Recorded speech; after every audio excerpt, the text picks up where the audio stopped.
तो हम लोग क्या पढ़ रहे थे, जहांगीर के बारे में। जहांगीर ने हमें क्या पता चला कि जहांगीर ने अकबर के रहते हुए एक बार क्या किया था, रेबेल किया था, और अकबर ने इसको माफ़ कर दिया था। फिर ये सुल्तान बना। सुल्तान बना तो हमने क्या देखा, इसकी शादी पहले किससे हुई थी, इसका फर्स्ट मैरिज हमने देखा किसके साथ, तो मानबाई। किसके साथ, मानबाई से। और जो सन पैदा हुआ जहांगीर एंड मानबाई का, वो नाम था खुसरो। क्या नाम था, खुसरो। और इस खुसरो ने क्या किया था, रेबेल। क्या कर दिया था, रेबेल। और रेबेल किया था तो किसके साथ, rebel with support of fifth Sikh गुरु। या यूं सपोर्ट मत कहिए, रेबेल किया था और क्या हुआ था, रेबेल के बाद फिफ्थ सिक्स्थ गुरु कौन थे, गुरु अर्जन देव, यही नाम था ना, गुरु अर्जुन या अर्जन देव। क्या क्या किए थे, इसको पनाह दिए थे। क्या दिए थे, पनाह दिए थे। ठीक है, तो उसी की वजह से सिख गुरु अर्जन देव को क्या किया गया था, किल करवा दिया गया था जहांगीर के द्वारा। तो हमें याद है अकबर के कंटेम्प्ररी थर्ड सिख गुरु थे, ठीक है, और जहांगीर के कंटेम्प्ररी फिफ्थ गुरु सिख गुरु अर्जन देव से। और खुसरो को क्या किया था, रेबेल करने के बाद ब्लाइंड करके इम्प्रिजन्ड कर दिया गया था, यानी जन्मजात इसको अंधा बनाकर जेल में डाल दिया गया आजीवन। इसके बाद आता है जहांगीर का सेकंड मैरिज। सेकंड मैरिज किसके साथ है, तो वो हमें पता है, सेकंड मैरिज है जगत गोसाई। कौन है, जगत गोसाई। और जगत गोसाई का जो बेटा है, जहांगीर और जगत गोसाई का जो बेटा है उसका नाम है खुर्रम। क्या नाम है, खुर्रम। और यही खुर्रम आगे चल के क्या बनता है, शाहजहां बनता है। क्या बनता है, यही खुर्रम आगे चल के शाहजहां बनता है। और उसका एनदर मैरिज एक और है, या थर्ड मैरिज कहिए या एनदर मैरिज कहिए, क्योंकि अब कितने हैं वो सारे तो नहीं लिखेंगे, जो इम्पोर्टेंट है वो लिखते हैं। तो एनदर मैरिज किसके साथ है, नूरजहां। किसके साथ है, नूरजहां के साथ। और इस नूरजहां से कोई मतलब ऐसा बेटा वगैरह तो नहीं, लेकिन हाँ ये है कि नूरजहां का ब्रदर, नूरजहां का ब्रदर कौन था, तो हमको पता है उसका नाम क्या था, असफ खां। क्या नाम था, असफ खां। और इस असफ खां की डॉटर, इस असफ खां की डॉटर कौन थी, तो उसका नाम हमें पता है अर्जुमंद बानू बेगम। और यही अर्जुमंद बानू बेगम क्या बनती आगे चल के, मुमताज महल। जब किससे, खुर्रम यानी शाहजहां से इन दोनों का क्या होता है, मैरिज होता है, यानी कि निकाह हो जाता है, तो क्या बन जाती है, यही मुमताज महल। तो इस तरह से शॉर्ट नोट आप लोग अगर बनाएंगे तो आपके लिए ज़्यादा अच्छा रहेगा। तो वहाँ तो इस तरह से मैंने क्या किया, आपको डिटेल में लिखवा दिया, लेकिन उस डिटेल को लिखने के बाद जैसे थोड़ा सा मैंने रफ बना दिया, ये क्या है, ये रफ बना दिया। तो इस तरह से फ्लो चार्ट बना बना के आपको क्या करना है, चीज़ों को पढ़ना है। और जब एक दो बार आप इस तरह से फ्लो चार्ट बनाकर पढ़ लोगे ना, दिमाग में ये चीज़ें याद हो जाएंगी, तब आप एक क्या करोगे, बढ़िया और बहुत ही बेहतरीन आप फ्लो चार्ट बना लोगे। तो लास्ट क्लास में हम लोगों ने यहाँ तक की कहानी पढ़ रखी थी, कोई डाउट तो नहीं हुआ है इतनी में। अब इसके आगे शुरू करते हैं। चलिए, तो यहाँ से आपको कई चीज़ें आप पता चल गई कि जहाँ ये बहुत बार क्वेश्चन पूछा जाता है कि कौन से मुगल शासक के कंटेम्प्ररी कौन से सिख गुरु थे, ठीक है ना, ये सब कई दफ़ा आपसे पूछे जाएंगे।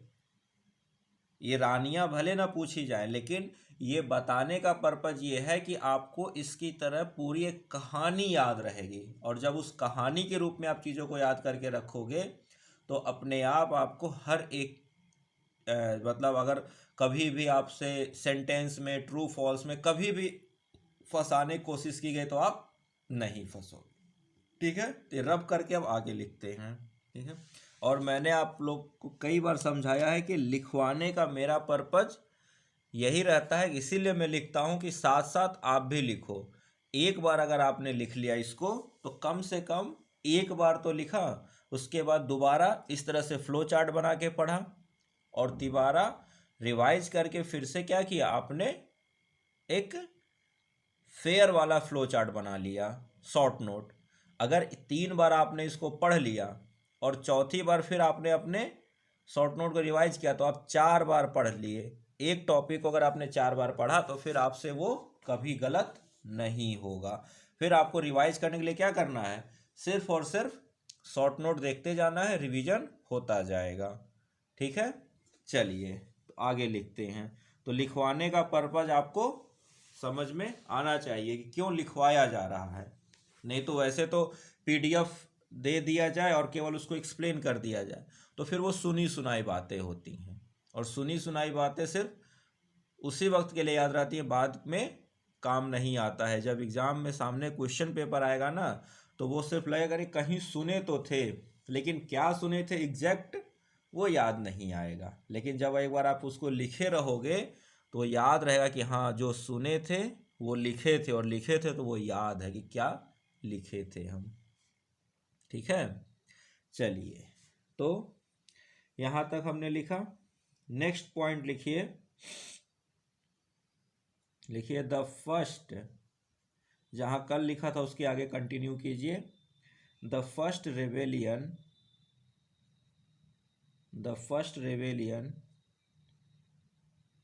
Jahangir had to face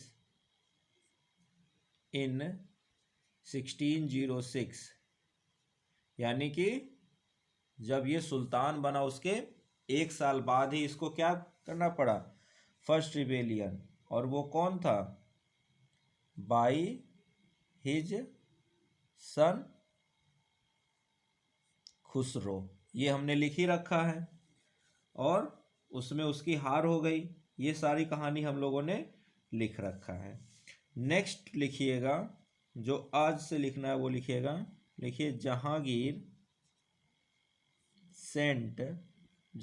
Saint Khurram, क्योंकि खुसरो की कहानी अब ख़त्म हो गई, खुसरो की कहानी ख़त्म, रिबेलियन किया, हार गया, अंधा बनाकर जेल में डाल दिया गया, खुसरो यहीं पर ख़त्म।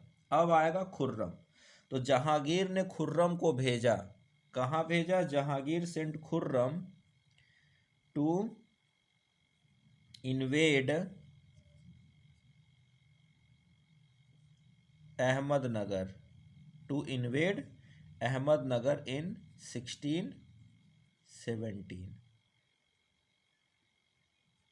1617। अब कहेंगे तो यहाँ पर अब देखिए अहमदनगर दोबारा आया, और हमने क्या पढ़ा था कि अकबर ने भी अहमदनगर यानी कि कॉन्क्वेस्ट ऑफ डेक्कन में हमने अहमदनगर को पढ़ा था। तो आप क्या करोगे, एक बार जाकर दोबारा कॉन्क्वेस्ट ऑफ डेक्कन में अहमदनगर की कहानी पढ़ोगे, और जब वहाँ आप पढ़ोगे तो वहाँ आपको लिखा हुआ मिलेगा कि अकबर ने बहुत हद तक अहमदनगर को तो जीत लिया था, लेकिन पूरी तरह से नहीं जीत पाया था, और खानदेश वाले टाइम में खुद जहांगीर ने ही क्या किया था, रेबेल कर दिया था। तो अकबर किसी तरह से उसको ब्राइब वगैरह देकर जीत कर लौटता है। तो पूरा अहमदनगर नहीं, लेकिन हाँ कुछ किले वो जरूर जीत लेता है। और वहाँ लास्ट में मैंने लिखवाया है, आप जाकर देख लिए तो वहाँ आपको लिखवाया गया है कि लार्ज पार्ट ऑफ किंगडम अभी भी मुगल अंपायर के अंडर में नहीं था और उसको शाहजहां जीतता है। तो कब जीतता है? जहांगीर के टाइम पर। तो शाहजहां जीतता है, लेकिन किस नाम से? खुर्रम नाम से, क्योंकि अभी वो क्या है? अभी वो प्रिंस खुर्रम है। जब वो सुल्तान बनेगा तब वो शाहजहां बनेगा। जैसे ये जब रिवोल्ट करता है तो ये प्रिंस सलीम रिवोल्ट करता है, और जब सुल्तान बनता है तब नया टाइटल जहांगीर लेता है। उसी तरह से खुर्रम रिवोल्ट जाएगा, जीतेगा, और शाहजहां कब बनेगा? तो जब सुल्तान बन जाएगा। ठीक है, तो कहीं खुर्रम अगर आपको मैच द कॉलम में आ जाए तो परेशान नहीं होना है, खुर्रम भी सही वर्ड है और खुर्रम ही होना चाहिए देखा जाए तो Ahmednagar in 1617 and with the help of Bijapur a treaty took place। a treaty took place किसके किसके बीच? Between Ahmednagar and Mughals. अहमदनगर और मुगल्स के बीच में क्या होती है? एक ट्रीटी साइन होती है। तो लिखिएगा, Jahangir being happy over the success of Khurram and gave him title of Shah जहां।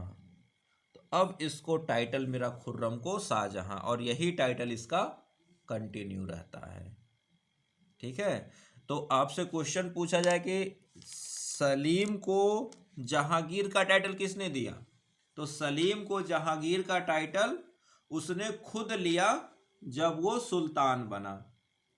और खुर्रम को शाहजहां का टाइटल कब मिला? तो खुर्रम को शाहजहां का टाइटल मिला जहांगीर के द्वारा। खुर्रम ने खुद शाहजहां का टाइटल नहीं लिया, उसको जहांगीर ने दिया।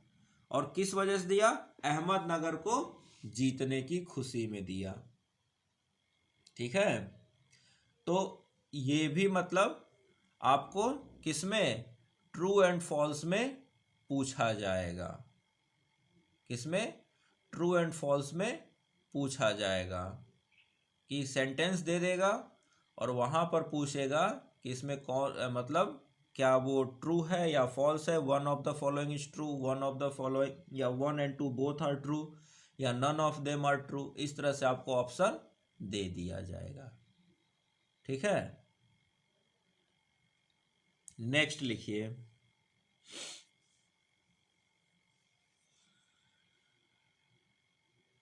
लिखिएगा शाह ऑफ पर्सिया। तो पर्सिया का हमें याद है कि मुगल्स का पर्सिया के साथ क्या रिश्ता था? एक तो हुमायूं के साथ था। क्या था? हुमायूं के साथ, कि हुमायूं पर्सिया के शाह के साथ का सपोर्ट से क्या जीता था? काबुल और मुल्तान और पंजाब वगैरह जीता था। और दूसरा अकबर के साथ, कि अकबर के टाइम पर जो खानदेश था वो पर्सिया के शाह के कंट्रोल में था। तो अभी कहानी मुल्तान वगैरह नहीं होगी, कहाँ की होगी? खानदेश की कहानी होगी यहां पर। तो लिखिएगा, Shah of Persia reoccupy reoccupied the Kandahar reoccupied the Kandahar from the Mughals in 1622 CE। तो ये मैं आपको डेट क्यों लिखवा रहा हूँ, ये जो आपको ईयर लिखवाया जा रहा है ये इस वजह से लिखवाया जा रहा है क्योंकि इसमें क्या पूछ देता है, टाइम्स के साथ इसको मैच कीजिए, कौन घटना कब घटी थी, कौन घटना कब घटी थी, आप इसको सीक्वेंस में लगा दीजिए। ठीक है, तो ऐसे क्वेश्चन जब आएंगे तो आपको ये चीजें याद रखनी पड़ेंगी। ठीक है ना, तो ये इसीलिए आपको ये टाइम के साथ लिखवाया जा रहा है। नेक्स्ट पॉइंट लिखिएगा,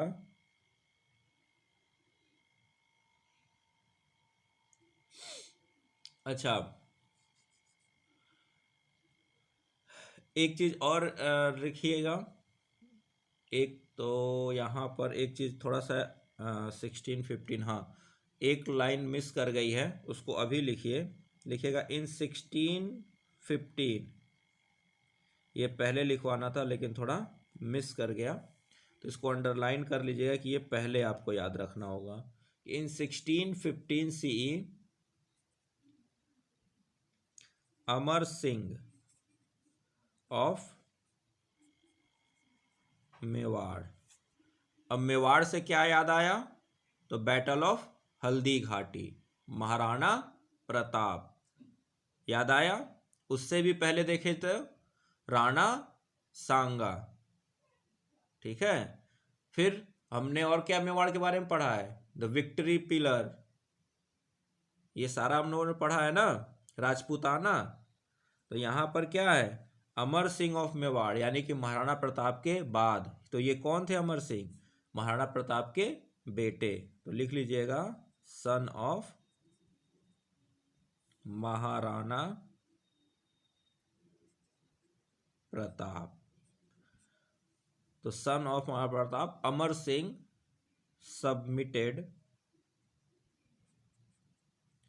submitted before Jahangir, submitted before Jahangir.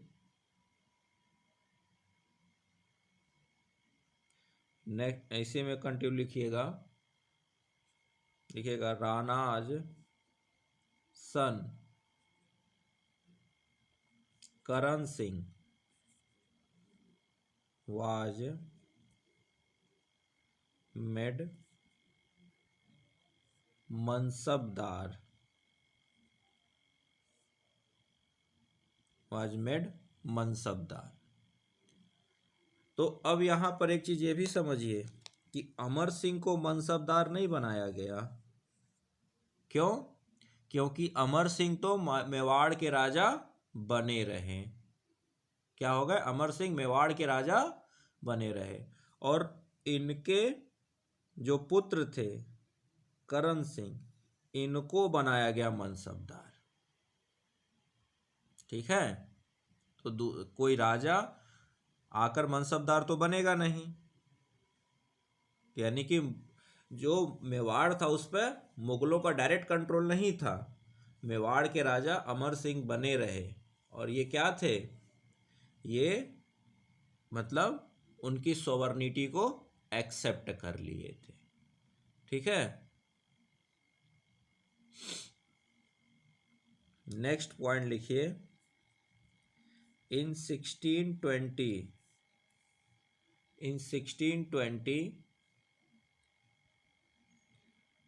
Jahangir annexed Kangra.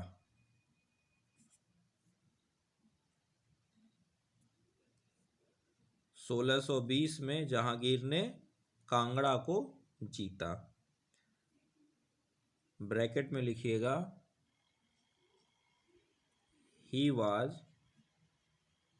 First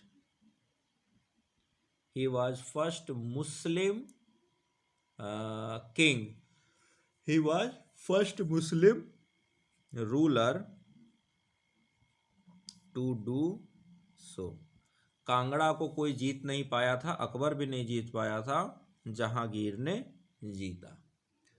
तो आपको याद क्या रखनी है सीरीज? पहले अमर सिंह का सबमिशन, दूसरा कांगड़ा, तीसरा अहमदनगर, चौथा कांधार। तो ये 4 चीजें आपको याद रखनी है इसके कॉन्क्वेस्ट के रूप में, ठीक है ना।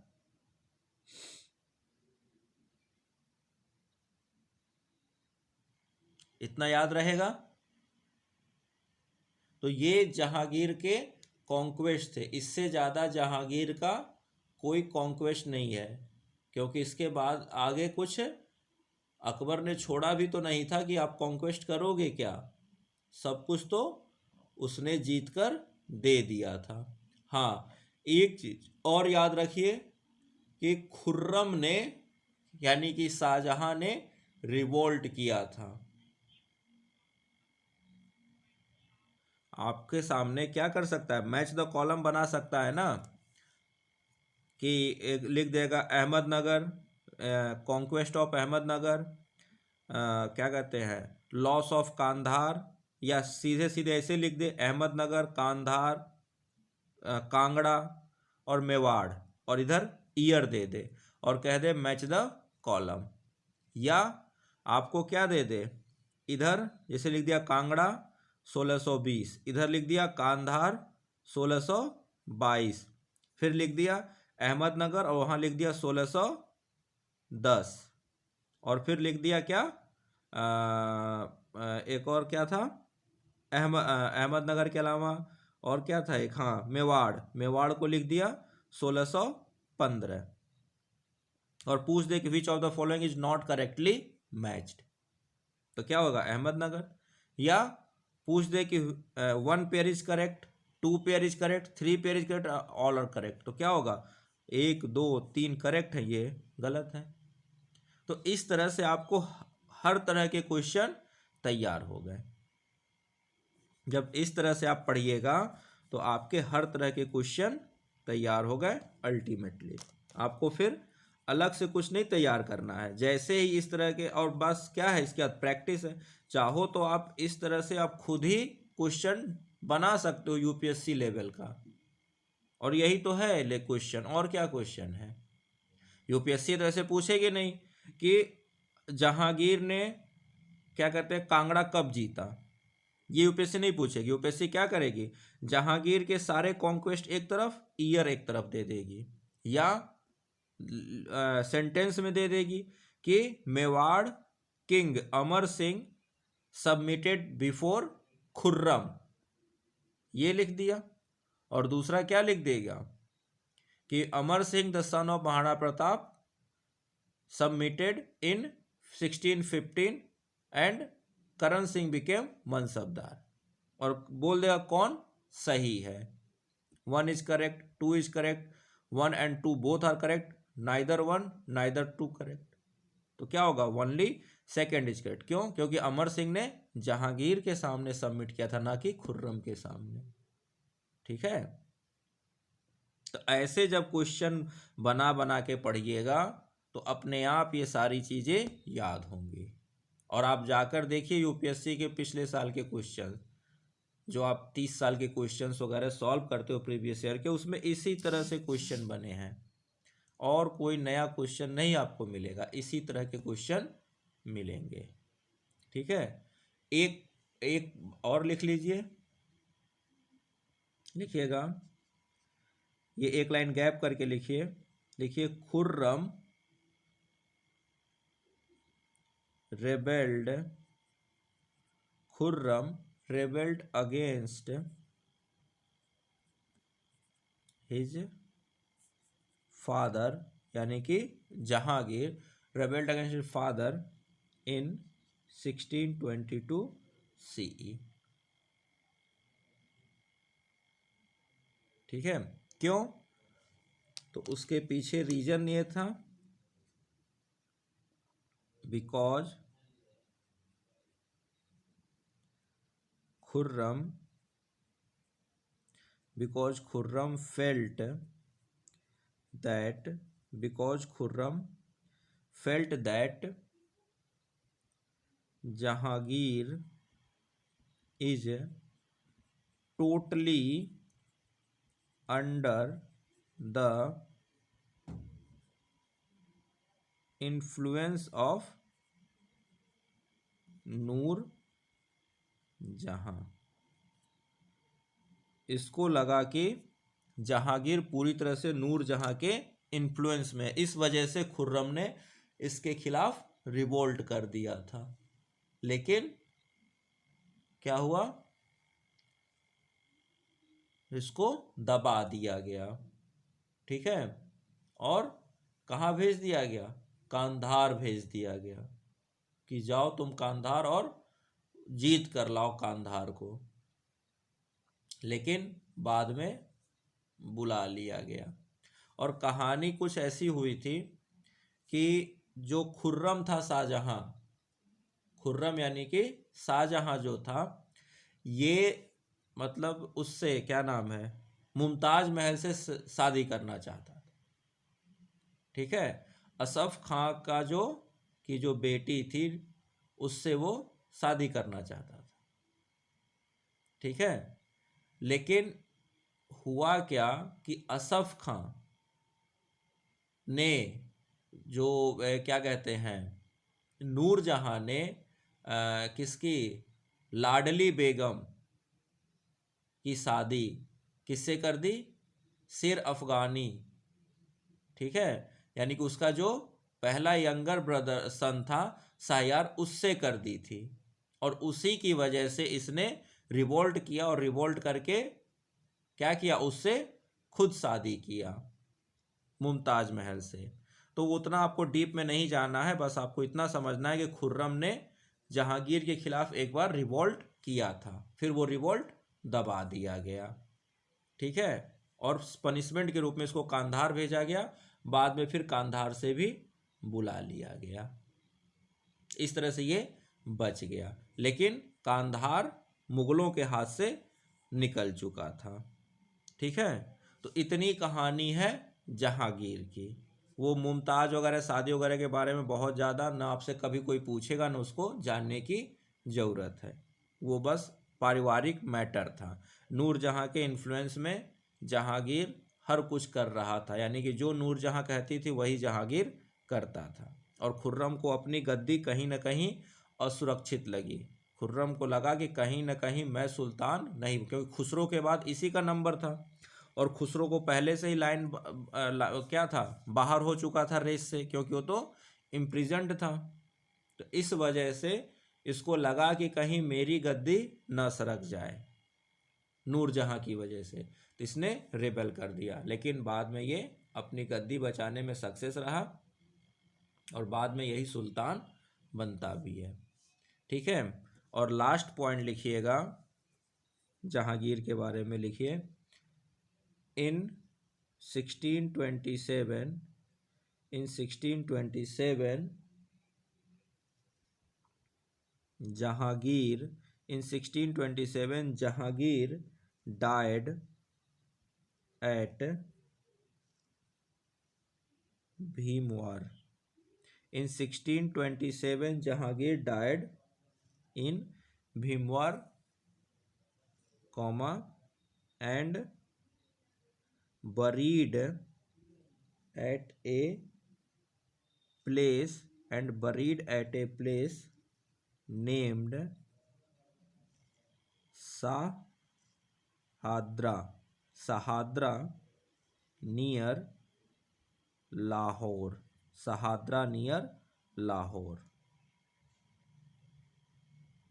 तो कहाँ पर इसको दफनाया गया, लाहौर में सहादरा के पास। तो कहानी ये है कि जहांगीर की डेथ होती है और उसको सहादरा यानी कि लाहौर के पास, यानी समझिए लाहौर, अगर आपको सामने वर्ड आएगा तो आएगा लाहौर की। जहांगीर को कहाँ दफनाया गया था, तो लाहौर में दफनाया गया था। और हुआ क्या, जब इसकी डेथ हुई तो शाहजहां क्या किया, नोबेल्स के साथ आगरा आया और आगरा में उसने क्या किया, थ्रोन कब्जा किया और नूरजहां को क्या किया, रिटायर करके लाइफ टाइम पेंशन करके आगरा से बाहर भेज दिया। और उसके बाद 18 साल तक नूरजहां जिंदा रही और फिर उसकी डेथ हो जाती है। तो इस तरह से जहांगीर का चैप्टर खत्म होता है और शाहजहां का चैप्टर स्टार्ट होता है। लेकिन इतने लाइफ स्पेन में जहांगीर ने कुछ काम किए थे, कुछ घटनाएं भी घटी थी, तो उनको एक बार देख लेते हैं, तो फिर हम लोग शाहजहां को पढ़ेंगे। तो ये तो जहांगीर की पॉलिटिकल लाइफ थी। जहांगीर ने आर्ट और कल्चर में क्या काम किया या और कौन कौन सी इंपॉर्टेंट घटनाएं उसके टाइम पर घटी, उनको देख लेते हैं। उसके बाद हम लोग शाहजहां को पढ़ेंगे। ठीक है, तो यहाँ तक हो गया। तो अब इसके आगे हम लोग पढ़ेंगे जहांगीर के टाइम पर घटी हुई इम्पोर्टेंट घटना, यानी कि कुछ इम्पोर्टेंट वो सारे मतलब ये कहिए कि इंसिडेंट्स जो जहांगीर के टाइम पर हुई थी, उनको अब हम लोग देखेंगे। ठीक है, तो इसको मैं रब करता हूँ। अब इसके आगे शुरू करते हैं।